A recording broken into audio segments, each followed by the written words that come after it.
Oui, Seigneur, j'ai péché contre toi, trompé par le malin, je t'ai renié. Mais dans la nuit, toute seule, j'ai très peur. Dieu de David,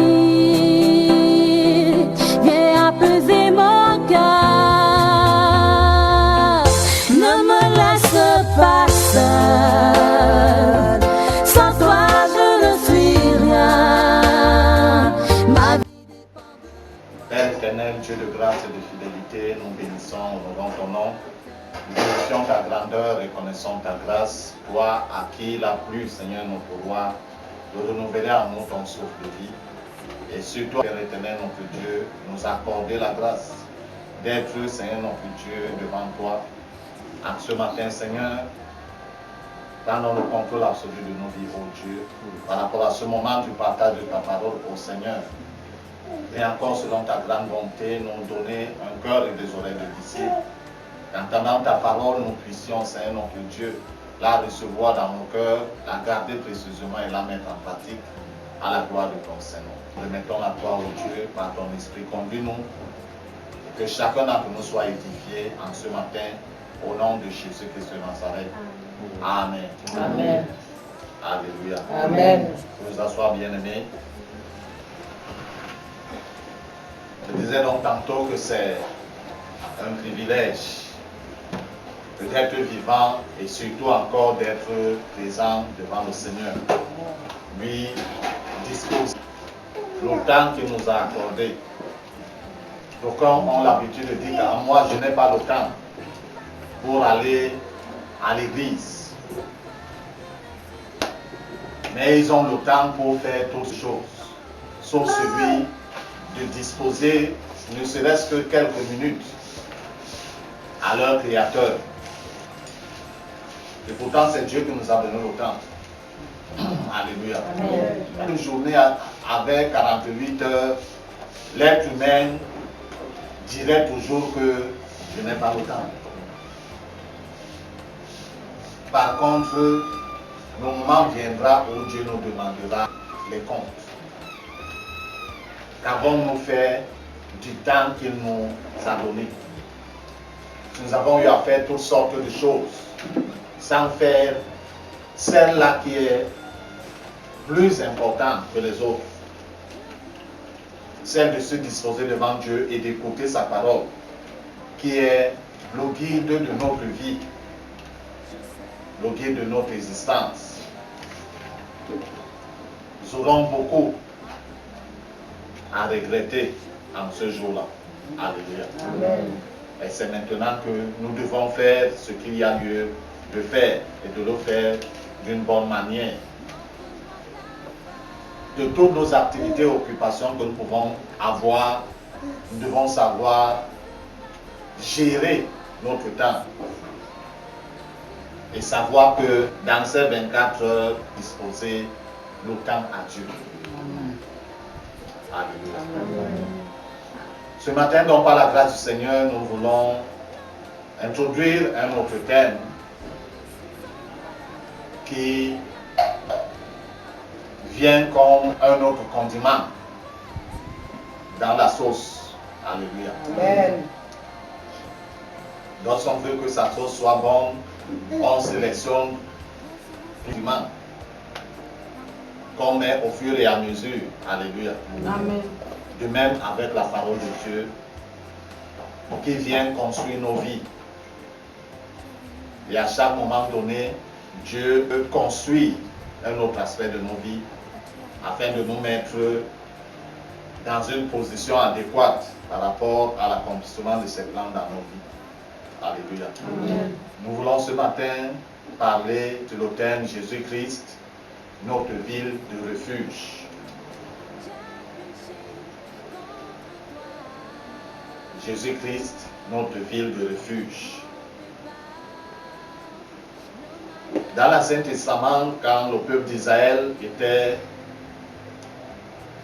sur le chemin vers la terre promise, Dieu leur avait donné des instructions au travers de la bouche de son serviteur Moïse, que lorsqu'ils seront entrés dans la terre promise, ils devront se constituer des villes de refuge. Alléluia. Et ces villes-là devaient servir de moyen de préservation du meurtrier involontaire. C'est-à-dire quelqu'un qui aurait tué son prochain sans avoir préparé cela ou prémédité cela. Alléluia. Afin que cette personne puisse courir jusqu'à cette ville de refuge pour être en sécurité. Non pas parce que Dieu cautionnait le meurtre. Alléluia. Mais il fallait que cette personne soit dans cette ville et qu'elle puisse être jugée. Qu'on puisse vérifier si la personne n'a pas fait cet acte, posé cet acte de manière volontaire. Donc, cette ville était donc là pour préserver la personne. Parce qu'il y avait une autre personne chargée de venger le sang versé. Naturellement, le sang de l'être humain. Alléluia. Le Seigneur Jésus, par sa venue sur la terre, par sa mort sur la croix et par sa résurrection, et plus encore son élévation à la gloire de la majesté divine au ciel, se présente donc pour tous ceux-là qui croient en lui authentiquement comme cette ville de refuge. Alléluia. Amen. Pour préserver cela par rapport au vengeur de sang. Et le véritable vengeur de sang, c'est l'ennemi de Dieu. Bien qu'il puisse induire les gens en erreur, il se met comme l'accusateur pour que Dieu puisse lever la protection sur la vie de la personne et qu'il puisse avoir accès pour détruire la vie de la personne. Alléluia. Nous allons lire ce matin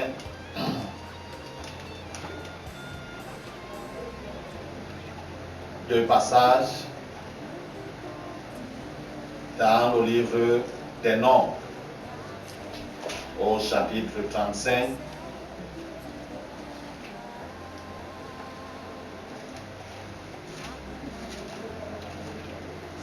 À partir du verset 9 au verset 15. Une personne va nous lire et l'autre va préparer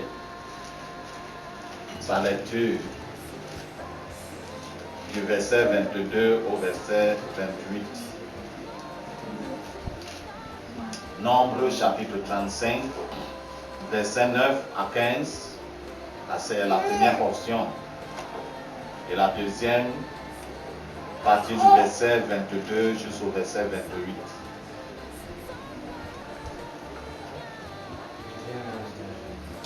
Amen. L'Éternel parle à Moïse et dit, parle aux enfants d'Israël et dis-leur, lorsque vous aurez passé le Jourdain et que vous serez entrés dans le pays de Canaan, vous établirez des villes qui soient pour vous des villes de refuge, pour pouvoir s'enfuir du meurtrier qui aura tué quelqu'un involontairement. Ces villes vous seront de refuge contre le vengeur du sang, afin que le meurtrier ne soit pas mis à mort avant d'avoir comparu devant l'assemblée pour être jugé. Les villes que vous donnerez, si seront pour vous des villes de refuge. Vous donnerez 3 villes au-delà du Jourdain, et vous donnerez 3 villes dans le pays de Canaan, seront des villes de refuge. De ces 6 villes seront de refuge aux enfants d'Israël. Allez à celui qui demeure au milieu de vous. Là pourra s'enfuir tout homme qui aura tué quelqu'un involontairement. Deuxième lecture. Le verset 22 qui dit, mais si un homme touche son prochain subitement et non par inimitié, vous quelque chose sans préméditation. Aussi Pierre qui puisse causer la mort et que l'âme soit suite mort et que la mort en soit sûre sans qu'il ait de la haine encore lui et qu'il lui cherche du mal. Voici les lois d'après lesquelles on les jugera entre celui qui a frappé et le vengeur du sang. L'assemblée délivra le meurtrier de la main du vengeur du sang et le fera retourner dans la ville de refuge où il s'était enfui. Il y demeura jusqu'à la mort du souverain sacrificateur qu'on a oint de l'huile sainte. Le meurtrier sort du territoire de la ville du refuge où il s'est enfui. Et si le vengeur du sang le rencontre hors du territoire de la ville de refuge, qu'il tue le meurtrier, il ne sera point coupable de meurtre, car le meurtrier doit demeurer dans la ville de refuge jusqu'à la mort du souverain sacrificateur. Après la mort du souverain sacrificateur, il pourra retourner dans sa propriété. Amen. Alléluia. Amen. Dieu donc, dans le souci de préserver celui-là, le meurtrier involontaire, Dieu avait demandé ainsi que ces civils puissent être constitués. Oh, le meurtrier pouvait fuir. Comme le territoire était grand, on avait réparti ces villes de telle manière que quelqu'un puisse fuir et pouvoir se réfugier dans ces villes, une de ces villes. Et Dieu avait donné des prescriptions sur qui ou alors comment reconnaître ce meurtrier involontaire. On a juste dit le poisson arrivé à la maison, prenez le temps pour lire au chapitre pour mieux comprendre. C'est-à-dire que ce soit, comme on a vu tout à l'heure, quelqu'un qui a poussé son frère ou son prochain sans préméditation, son tombe, elle meurt. Et cette personne donc devait s'enfuir jusqu'à cette ville de refuge pour y rester afin d'être, avant que le jugement puisse être prononcé. Puisqu'il y avait une autre personne, au personnage qui était constitué comme le vengeur du sang. Et cette personne devait dans le territoire de la ville de refuge, jusqu'à ce que le souverain sacrificateur qu'on a oint d'huile meurt. C'est-à-dire que si ce souverain sacrificateur 10 ans après, bon, c'était peut-être tôt. S'il meurt 20 ans après, la personne devait rester toujours dans le cadre de la ville, les limites de la ville. Si le souverain sacrificateur mourait 40 ans après, la personne devait toujours rester dans le cadre du territoire de la ville. Parce que si elle sortait du cadre de la ville et rencontrait le vengeur du sang et que le vengeur du sang le tuait, cette personne ne devait pas être coupable de meurtre. Alléluia. Ça c'était dans le cadre ou dans le temps de l'Ancien Testament. Et depuis la venue du Nouveau Testament, le Seigneur donc se présente comme cette vie. Et ici, nous voyons qu'il fallait la mort d'un individu, n'est-ce pas? Mais le Seigneur Jésus nous a fait comme si tu gardes seulement rancune dans ton cœur contre ton frère ou ta soeur, tu es quoi? Tu es meurtrier. Nous voyons donc que c'est plus accentué avec le Nouveau Testament. Alléluia. Seulement rancune, n'en parlons pas d'arriver à l'acte. Nous voyons donc ici que non pas parce que Dieu cautionne le péché, mais juste pour préserver l'être humain,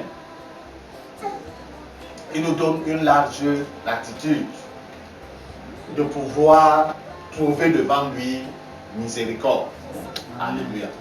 Afin de ne pas mourir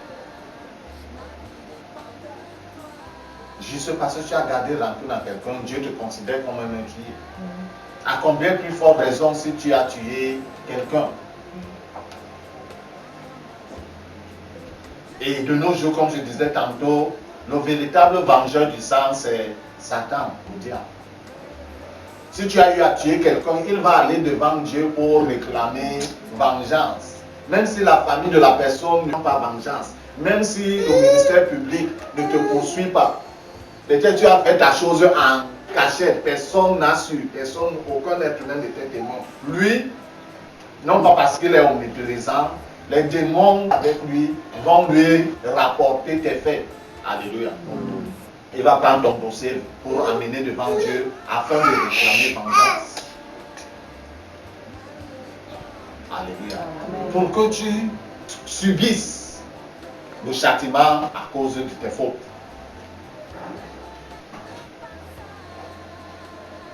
Mais le Seigneur, dans sa grande miséricorde, nous présente le Seigneur Jésus comme celui-là qui défend notre cause. Amen. Alléluia. Qui défend les causes même les plus désespérées. Combien n'ont-ils pas volontairement tué leur prochain? Et dans l'Ancien Testament, on parlait d'un meurtrier involontaire. Et Dieu avait donné précisément des prescriptions. Si quelqu'un a fait comme ceci, et qu'on savait qu'il avait la haine contre son prochain, il l'a tué, ça ne le considérait pas comme un meurtrier involontaire. Même s'il fuit jusqu'à la ville de refuge, on devait le chasser de cette ville de refuge pour qu'il puisse être tué par le vengeur du sang.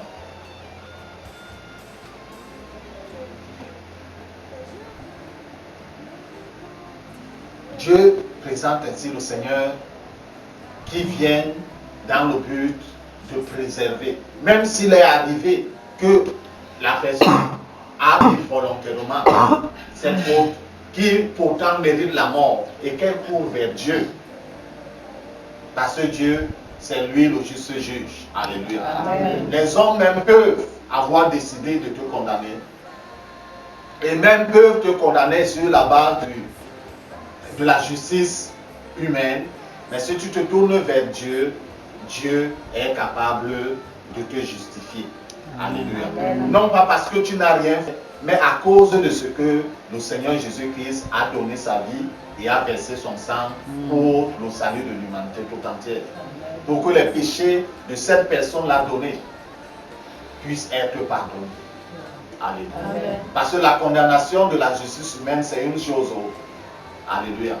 Mais même si on a été condamné par la justice humaine et qu'on n'a pas cherché à être justifié par Dieu lui-même, le moment venu va sortir maintenant le dossier de la personne. Alléluia. Amen. Même si on a été acquitté, même si la personne a purgé sa peine.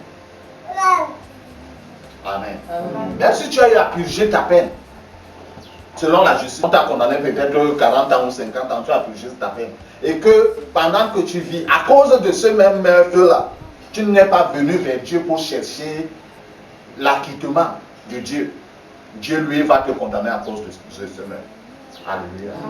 Pourquoi nous devons comprendre l'importance de la recherche de Dieu. Si tu ne recherches pas Dieu, tout qu'on te fait un jour, tu devras rencontrer. Et pour faire quoi? Pour rendre compte. Mais Dieu, dans sa grande miséricorde, donne le temps, où il a donné le temps, et il continue à donner le temps jusqu'au moment où ça va s'écouler. Parce que lui, il gère les 24 heures. Et il a donné le temps pour que toute personne puisse échapper. Même si hier tu étais un brigand, tu étais un meurtrier, soit un meurtrier physique ou un meurtrier mystique, le Seigneur continue à te tendre la main. Pourvu que tu sortes de ce chemin-là pour venir à lui, afin de toi te justifier, t'acquitter. Parce que la condamnation a été tout simplement suspendue. Le moment venu, toute personne qui n'aura pas été justifiée par Dieu, ne sera pas venue vers Dieu pour être justifiée par Dieu, cette personne la subira automatiquement. Subira sans ménagement, la condamnation qui est réservée pour nous. C'est Dieu lui-même qui a dit dent pour œil, dent pour dent, n'est-ce pas? Il a dit blessure pour blessure. Donc si tu tues quelqu'un, tu mérites d'être tué. Mais Dieu, dans sa grande miséricorde, même si à cause de ce meurtre, tu as été condamné par la justice humaine, tu as encore le temps, même si c'est dans la prison, tourner vers le Créateur pour lui dire que Seigneur, par rapport à ceci, j'ai été condamné par les hommes, mais que ta justification, parce que si tu me justifies, par la je serai également justifié. Et il nous était dit que la personne qui a été justifiée devait rester dans la ville de refuge jusqu'à la mort du souverain sacrificateur qui est établi dans cette ville. Ça devait nécessairement prendre le temps. Alléluia. Donc la personne qui vient vers Dieu, quel que fût son état d'hier, quels que fût ses péchés, et vient à Dieu, cette personne de demeurer, alléluia, demeurer dans la relation avec Dieu pour se préserver par rapport à ce temps de vie et par rapport à la vie à venir. Laissez la personne vers Dieu pour être justifiée et rentre dans sa vie d'hier. Cette personne se livre elle-même entre les mains du vengeur de sang. Alléluia. Se livre elle-même entre les mains de Satan. Et cette personne se met en danger. Tout comme celle-là, dans l'Ancien Testament hier, qui aurait fui dans la ville de refuge et serait sortie encore de celle du territoire de cette ville. Elle se mettait en danger parce que le vengeur de sang était à ses trousses. De nos jours, Satan est aux trousses des êtres humains. Surtout et surtout ceux-là qu'il incite à commettre des gaffes. La Bible dit que le salaire du péché, alléluia, c'est la mort. La Bible n'a pas précisé un certain péché donné. Ça veut dire que même l'injure qui est son salaire, c'est quoi? C'est la mort. Donc pour être préservé de la mort, il faudrait venir à celui-là qui a la capacité de te justifier et de te préserver en vie, le Seigneur Jésus-Christ. Et dans la relation avec lui, avec amour, alléluia, afin de se maintenir sous sa protection et sa préservation. Vengeur de sang, qui rôde, la Bible dit qu'il rôde comme un lion rugissant, cherchant qui dévorer. Il ne peut que dévorer ceux-là qu'il a induits en erreur et qui ont commis en effet ces erreurs. Ils sont ses proies. Or, celui-là qui marche dans la justice ne peut pas être la proie de l'ennemi, à moins que la personne là se détourne de la justice pour entrer dans la justice. C'est là où la personne, la protection de Dieu également se retire de sa personne. De nos jours, ou alors en ce temps-là, il fallait courir d'un point donné où le meurtre s'est commis pour aller jusqu'à une certaine ville de refuge. La distance n'était pas courte. C'est-à-dire qu'entre le moment où la personne a commis le meurtre et le temps d'arriver dans la ville de refuge, le vengeur de sang pouvait l'intercepter en route et le tuer. Mais de nos jours, le Seigneur Jésus-Christ est omniprésent. Alléluia. Amen. Ça veut dire que si la personne a commis le péché ici, la personne n'a pas besoin de courir dans une chapelle donnée. Là, à cet instant, la personne n'a qu'à ouvrir son cœur à crier à Dieu, implorant la miséricorde de Dieu. Amen. Alléluia. Amen. Seigneur, ne justifie pas seulement ceux qui ont commis les péchés involontaires, mais même ceux qui ont commis les péchés volontaires, pourvu que ces personnes ne soient pas dans la disposition de continuer dans la même voie. Alléluia. Parce que lorsqu'on parle à Dieu, lui, il lit nos cœurs. Si ton intention c'est que, ok, Dieu efface seulement mes péchés, je vais rentrer dans le même chemin, tu es en train de...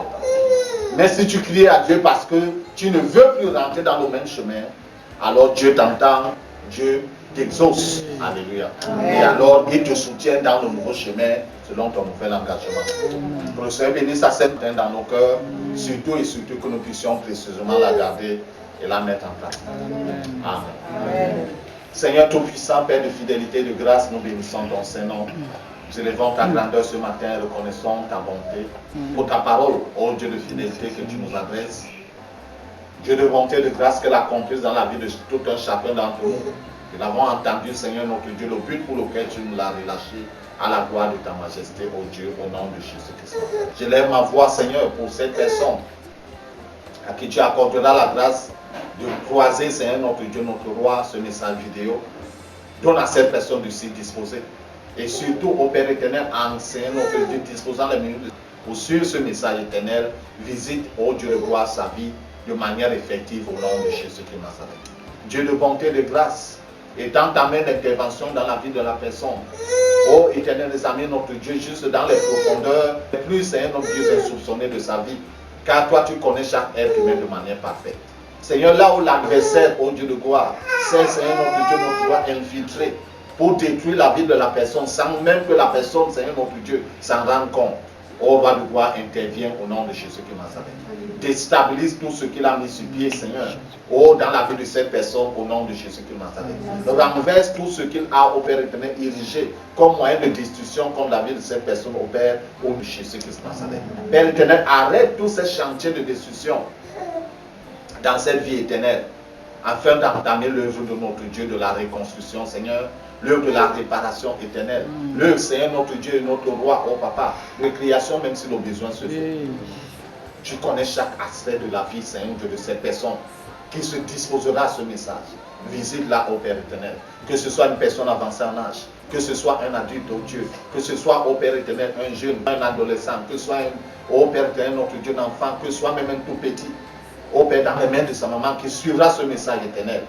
Visite cette personne, Seigneur, notre Dieu, de manière pleine et effective à la gloire de ton Seigneur. Merci, Yahweh, notre Père, parce que tu as toujours agi selon tes perfections divines. Que la grandeur, le règne et la domination te reviennent maintenant et à tout jamais, au nom de Jésus-Christ. Amen. Bien souvent, Seigneur, dans mon moment de solitude, je croyais que tu étais très loin de moi.